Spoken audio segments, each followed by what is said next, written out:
안녕하세요. 숲을 읽어주는 자매지 주행자 마술사입니다. 뇌졸중과 일가성 허혈발작, 건국대학교 병원 신경과 김한영 교수님의 적은 글입니다. 시간은 곧 생명, 골든타임을 사수하라. 뇌졸중은 크게 뇌혈관이 막혀서 발생하는 허혈성 뇌졸중과 뇌혈관이 터져서 발생하는 출혈성 뇌졸중으로 나뉜다. 이 중 뇌혈관이 막혀서 발생하는 허혈성 뇌졸중을 뇌경색이라고 하는데 전체 뇌졸중 환자의 80%를 차지한다. 고지혈증, 비만, 푸증맹 증가로 뇌경색 환자가 늘고 있는 것이다. 무엇보다 잠시 증상이 나타났다 사라지며 뇌경색의 발병 가능성을 미리 알려주는 위험 신호인 일과성 허혈발작에 관심을 두어야 한다. 생명과 직결된 중대 질병인 뇌졸중과 일과성 허혈발작에 대해 건국대학교 병원 신경과 김한영 교수에게 자세히 들어봤다. 뇌경색은 동맥경화 혹은 심장 등 다른 혈관에서 날아온 색전에 의해 뇌혈관이 갑자기 막히면서 발생합니다. 평소 고혈압이나 당뇨, 고지혈증, 비만, 허병 등 혈관성 위험 인자가 잘 조절되지 않아 뇌혈관 또는 경동맥의 동맥경화가 점차 심해지다가 결국 혈관이 막히면서 발생하는 동맥경화성 뇌경색이 많습니다. 또 심박세동 같은 부정맥이나 심장팍막질환, 심장기능 저하 등에 의해 발생한 심장 내 혈전이 뇌혈관을 막아 발생하는 심장성 뇌경색도 있습니다. 이 밖에도 외상에 의한 혈관 박리증, 주로 젊은 사람에게서 선천적인 영향이 있는 모야모야병 등이 뇌경색의 원인으로 꼽힙니다. 뇌졸중은 한국의 사망 원인 4위로 꼽힐 정도로 위험한 질환이다. 또 발병 기전이 다양한 만큼 그에 맞는 적절한 치료가 중요하다.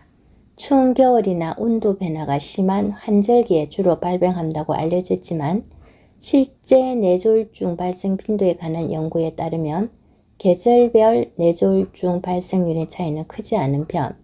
다만 겨울에는 갑자기 추운 날씨에 노출되면서 교감신경계 항진에 의한 혈관 수축과 혈압 상승에 의한 뇌출혈이 많고 여름철에는 뇌경색이 많다. 더운 여름에 땀을 많이 흘리면 몸의 수분이 감소하고 혈액이 끈끈해지면서 모세혈관의 혈액순환을 저하시키기 때문이다. 특히 성인병 등 여러 위험 인자로 인해 동맥경화가 진행된 상태라면 더 위험하다. 잠시 증상이 나타났다 사라지는 일과성 허혈발작 주의해야.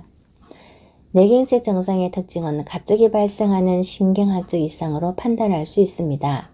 갑자기 반신마비나 안면마비 또는 언어장애, 시야장애, 어지럼증, 균형 및 보양장애 그리고 심한 두통이 찾아오면 뇌경색을 의심해 볼 수 있습니다. 흔히 뇌졸중의 전조 증상으로 알고 있는 손발저림이나 목덜미가 뻐근한 증상, 눈꺼풀이 떨리는 것은 사실 뇌경색의 증상이 아닐 때가 많습니다. 김 교수는 일상에서 잠시 나타났다 사라지는 미니 뇌졸중 증상을 간과하지 말라고 조언한다. 본격적인 뇌경색이 나타나기 직전 뇌혈관이 막혔다 뚫리는 것을 반복하며 몸이 보내는 긴박한 위험 신호이기 때문이다. 뇌경색 증상이 갑자기 나타났다가 10분, 20분 만에 호전되는 경우가 있는데 이런 학문적 용어로 일과성 허혈발작이라고 합니다. 조금 더 쉽게 표현하자면 미니 뇌졸중이라고도 할 수 있겠네요. 일과성 허혈발작 증상이 나타났다가 곧 호전되면 대부분 대수롭지 않게 여겼다가 뇌경색이 발생하고 나서야 병원을 찾는 경우가 있습니다. 그러나 사실 이런 미니 뇌졸중은 뇌경색으로 이어지기 쉬우므로 적극적인 치료가 필요합니다. 따라서 정상이 좋아졌다고 해서 방심하지 마시고 반드시 병원을 찾아 뇌경색이 전조 증상이 아닌지 정확한 판단과 치료가 필요합니다. 뇌졸중의 치료와 예방. 뇌졸중 치료의 핵심은 결국 시간 싸움이다. 골든타임 안에 치료가 이루어졌는가가 사망률과 후유증에 큰 영향을 미친다. 급성으로 발생한 뇌경색의 경우 발생 4시간 반 이내에 내원하면 막힌 혈관을 뚫는 정맥내 혈전용해제를 투여해 호전을 기대할 수 있다. 내 혈관이 막히는 순간부터 재생이 어려운 뇌세포의 손상이 급속도로 진행되기 때문에 빨리 막힌 혈관을 개통시켜 줄수록 예후가 좋아집니다. 큰 뇌혈관이 막힌 경우에 시행하는 정맥내 혈전용해술은 발생 후 4시간 반 이내, 동맥내 혈전용해술은 6시간 이내에 시행해야 예후가 좋습니다. 치료가 1시간씩 지연될 때마다 환자의 뇌는 3년에서 6년에 해당하는 노화가 진행된다는 연구 결과도 있습니다. 최초 발생 후 1년에 5%, 5년에 10% 정도로 재발하기 때문에 꾸준히 약물 치료를 포함한 혈관성 위험 인자 관리가 중요합니다. 김 교수는 뇌졸중을 두려워하기보다 평소 잘 알고 대비하는 자세가 중요하다고 말한다. 갑자기 발병하는 질환이지만 평소 혈관성 위험 인자인 고혈압이나 당뇨, 고지혈증, 심장병 등을 잘 관리한다면 발병 위험을 낮출 수 있기 때문이다. 금연과 꾸준한 운동으로 건강관리만 잘한다면 충분히 예방할 수 있습니다. 또 뇌졸중이 발생한다고 하더라도 전조 증상이 나타날 때 바로 병원을 찾아 급성기 치료를 잘 받으면 일상으로 빠르게 돌아갈 수 있으며 후유장애 역시 적극적인 조기 재활 치료로 최소화할 수 있습니다.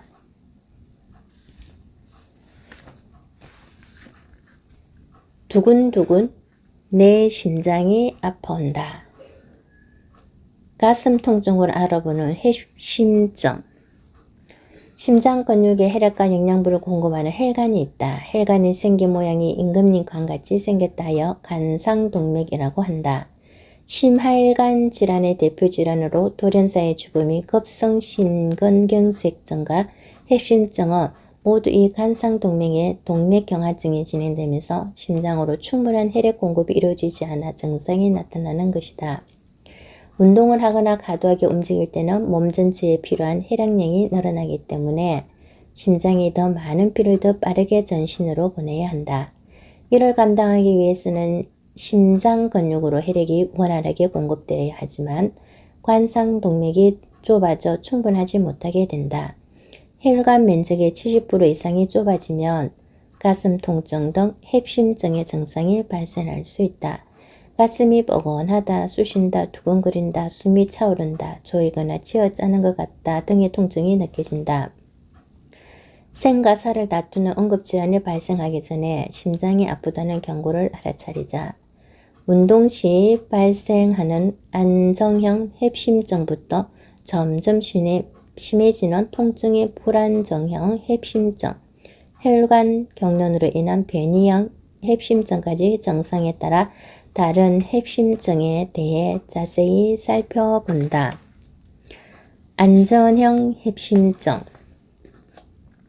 운동 시 생기는 가슴 통증. 안정형 핵심증은 주로 운동을 하거나 움직일 때 흉통이 나타나는 것이 특징이다. 대개 2분에서 5분 정도 가슴 통증이 지속되다가 가만히 안정을 취하면 사라진다. 관생동맥이 동맥경화증으로 인해 혈관이 점점 좁아질 경우 어떤 문제가 생길까? 평상시에는 괜찮더라도 운동할 때처럼 많은 양의 혈액이 필요한 상황이 되면 알 수 있다. 혈관이 좁아졌기 때문에 심장 근육은 필요한 만큼의 혈액을 공급받을 수 없게 되는데 이를 허혈 상태라고 한다. 이런 허혈 상태가 발생하여 가슴이 뻐근한 흉통을 느끼는 것이 바로 핵심증이다. 운동 시 발생했다가 안정을 취하면 사라지는 흉통은 핵심증의 아주 전형적인 증상이라 할 수 있다. 운동 시 발생하는 뻐근한 가슴 통증.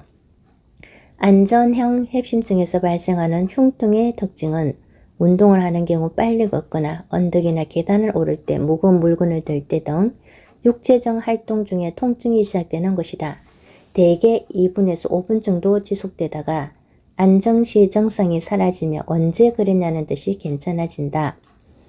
환자마다 가슴이 욱신욱신하다, 심장을 쥐어짜는 듯하다 등의 다양한 흉통을 호소한다. 표현은 다르더라도 공통적인 것은 이르다 내가 죽는 건 아닐까 하는 두려움이 들 정도의 심한 통증이라는 점이다. 운동 시에 생긴 흉통이 휴식 시에도 가라앉지 않고 10분, 20분 이상 지속되면 곧바로 병원을 찾아야 한다. 안정형 협심증의 주요 특징은 운동 등에 의해 시작되어 몇 분간 지속된다. 가슴 부위가 조이거나 뻐근하게 느껴진다. 휴식이나 니트로글리세린 복용으로 흉통이 사라진다. 협심증으로 통증이 주로 느껴지는 부위는 가슴 부위 통증이 대부분이지만 때로는 통증이 위쪽으로는 목에서 턱까지, 아래쪽으로는 배꼽 부위까지 생길 수 있다. 왼팔이 저리거나 목이나 아래턱까지 통증을 호소하는 경우도 있다. 불안정형 협심증, 정상 나빠지며 심근경색 위험 증가, 안정 시에도 흉통이 발생하거나 증상이 심해지며 빈도가 잦아지는 경우를 불안정형 협심증이라고 한다. 급성 심근경색으로 이어질 가능성이 높으므로 적극적인 치료가 필요하다. 불안정한 협심증은 안전형 협심증 환자의 증상이 갑자기 불안정해진 상태를 말한다. 흉통이 안정 시에도 나타나기 시작해서 아주 적은 운동량에도 발생하는 경우다. 불안정형 협심증의 흉통 시 증상은 빈도가 잦아지고 점점 심해지는 협심증 흉통, 안정 시에도 발생하는 협심증 흉통, 니트로글리세린 복용으로도 잘 없어지지 않는 흉통. 불안정형 협심증이 위험한 이유는 불안정형 협심증은 간상동맥이 단순히 좁아지면서 생기는 안전형 협심증보다 훨씬 위험한 질환이다. 상당수는 심근경색증으로 진행할 확률이 높다. 따라서 요즘에는 불안정형 협심증과 심근경색증을 아울러 급성관상동맥증후군이라 부르기도 한다. 혈전이 생겨 혈관을 막지 않도록 적극적인 치료를 필요로 하는 응급 상태로 본다. 급성관상동맥증후군, 발병 초기에는 불안정형 협심증인지 심근경색증인지 불확실한 경우도 있다. 불안정형 협심증이나 심근경색증의 주요 원인은 동맥경화증이 축상반, 혈관 내 쌓인 찌꺼기, 파열에 의해서 발생하는 혈전이다. 문제는 이렇게 축상반 파열이 생기는 부위나 시기를 미리 예측하기 어렵다는 것이다. 그래서 예기치 못한 돌연사의 원인이 될 수 있다. 변이형 협심증, 혈관 경련으로 인해 심한 통증. 일반적인 협심증은 심장혈관의 동맥경화증이 진행되어 혈관이 좁아져서 생기는 질환이다. 변이형 협심증은 운동이나 스트레스에 의해 나타나는 것이 아니고 간상동맥의 경련에 의해 유발된다. 혈관의 경련으로 인하여 심장 근육에 혈액을 원활히 공급하지 못하게 되면서 생기는 병이 변이형 협심증이다. 흉통이 밤에 잠을 깰 정도로 심한 경우도 있으며 때로는 실신, 기절을 동반하기도 한다. 운동 시 흉통 유발하는 안정형 협심증과 달리 운동 여부와 관계없이 통증이 발생한다는 것이 특징이다. 비교적 젊은 사람과 담배를 피우는 사람에게 많이 발생하는 편이다. 변이형 협심증의 흉통 시 증상, 혈관의 경련으로 인해 흉통 유발, 새벽이나 아침에 자주 나타나는 흉통, 과음한 경우 심해지는 흉통. 변이형 협심증이 발생하는 원인, 변이형 협심증의 직접적인 원인은 간상동맥의 경련이다. 주로 새벽에 흉통이 생기는 이유는 밤새 안정되어 있던 자율신경계의 균형이 새벽쯤에 깨어지면서 혈관이 수축되는 정도가 커지기 때문이다. 특히 흡연, 가음 등이 혈관의 내피세포를 손상시켜 혈관 경련을 유발하는 것이다. 혈관 내피층이 손상되거나 보호 기능이 떨어지면 스트레스나 자극에 의해 혈관이 심하게 수축되면서 경련이 일어날 가능성을 높인다. 혈관 내피세포, 혈관벽의 혈전을 방지하는 아주 중요한 혈관 보호 작용을 한다. 약물 치료를 통해 효과적으로 관리 가능. 변이형 heb시점은 비교적 약물 치료에 반응이 좋으므로 약만 잘 복용하면 완치는 아니더라도 충분히 관리가 가능하다. 하지만 스스로 괜찮다고 여겨 약물을 중단하는 경우에는 상대적으로 심한 혈관 경련이 일어나서 심근경색증이나 심장마비를 일으킬 수 있기 때문에 의사와 충분한 상담을 거쳐야 한다. 과거 폐암은 완치가 어려운 암으로 인식됐습니다. 특히 말기인 사기 환자들은 마땅한 치료법도 없어서 조용히 여생을 준비해야 하는 암으로 여겼습니다. 하지만 최근 면역 항암제, 포적 치료제 등 혁신적인 신약의 등장으로 말기 폐암 환자의 5년 생존율이 증가하고 있습니다. 폐암의 특징과 경쟁적인 여우를 이끌 수 있는 말기 폐암 치료에 대해 알아보겠습니다. 글 이성현 경희대병원 후마니타스 암병원 호흡기 알레르기 내과 교수님입니다. 말기면 힘들다. 폐암 적극적으로 치료해야 하는 이유. 통계청에 따르면 폐암 종기 발견율은 20.7%입니다. 이 같은 비율은 위암이 61.6%, 유방암 57.7%, 대장암은 37.7% 등 다른 주요 암 중에 비해 낮은 수준입니다. 또 폐암에 따른 사망자도 매년 1만 8천여 명에 달해서 암 사망률이 몇 년째 1위를 기록하고 있습니다. 초기 폐암은 수술로 완전히 암을 제거해서 완치가 가능합니다. 폐암 말기여도 신약, 감마, 나이프, 방사선 등의 적극적인 치료로 생존율을 높일 수 있습니다. 때문에 환자들은 절망하지 말고 적극적으로 치료에 나서야 합니다. 폐암 초기에 발견하기 힘든 이유. 폐암의 조기 발견이 힘든 것은 폐 안에 신경이 없기 때문입니다. 이런 이유로 암 덩어리가 자라도 정상을 느끼지 못합니다. 폐암 1, 2기 등 초기에는 증상이 전혀 없고 암이 커져서 감각 신경이 분포하는 가슴벽, 뼈, 기관지를 침범해야 비로소 통증을 느낍니다. 이 같은 증상이 나타나면 이미 폐암 3, 4기로 진행된 상태가 대부분입니다. 이처럼 초기 폐암은 증상이 전혀 없기 때문에 조기 검진이 중요합니다. 또 폐암에 따른 뼈 부위 통증으로 정형외과, 폐마비 및 어눌랑 말 같은 증상으로 신경외과 진료를 받다가 폐암으로 진단받는 경우도 적지 않습니다. 폐암 의심 시 진단 과정. 흉부 CT 촬영, 폐암 의심되면 조직 검사, 폐암 진단되면 병기 설정 위한 검사 진행, 전이 이부 확인 위해 뇌, MRI 및 PT 시행. 뇌로 많이 전이돼 신경외과 협진 중요. 폐암은 뇌로 전이되는 경우가 많아서 뇌, MRI 검사는 필수이며 뇌 이외 다른 장기로의 전이 확인을 위해서는 PET로 검사합니다. 폐암 환자의 뇌 전이는 치료가 매우 까다롭고 어려운 사례 중 하나입니다.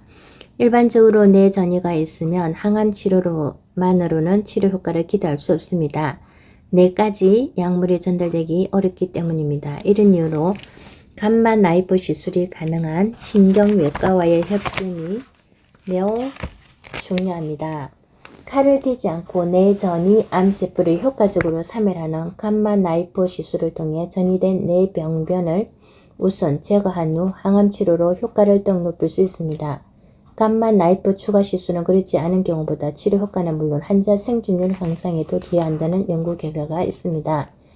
폐암은 뇌로 전이되는 경우가 많아서 뇌 MRI 검사는 필수이며 뇌 이외 다른 장기로의 전이 확인을 위해서는 PET로 검사합니다. 폐암 병기별로 적용하는 치료법. 폐암 치료는 크게 약물 치료, 방사선 치료, 수술로 구분합니다. 수술은 1, 2기 또는 3기 중 일부 환자에서 수술 치료가 가능하며 완치를 목적으로 시행합니다. 1, 2 경우 수술 후 치료가 끝나지만 2, 3기는 수술 후 재발률이 높기 때문에 수술 후 몸에 남아있는 암세포를 제거하는 보조 항암요법이 추가됩니다. 방사선 치료는 1, 2기 초기 폐암이어서 수술이 가능하지만 환자의 전신 상태가 좋지 않거나 기저질환으로 인해 수술이 불가능한 경우 암 제거를 위해 적용합니다. 또는 뼈, 뇌 등 다른 장기로 전이돼 통증이나 기타 증상을 유발할 경우 증상을 완화시키는 목적으로도 시행합니다. 약물 치료는 지난 수십 년간 사용해온 세포 독성 항암제와 표적 치료제, 면역 항암제로 구분됩니다. 세포 독성 항암제는 여전히 폐암 치료에 널리 사용하는 정통적인 항암제이지만 구토, 탈모, 울렁거림 등의 부작용을 유발할 수 있습니다. 표적 치료제는 돌연변이 검사에서 양성으로 나온 환자들에게 우수한 효과를 보이는데 특정 돌연변이가 있는 암세포를 선택적으로 파괴하는 약제입니다.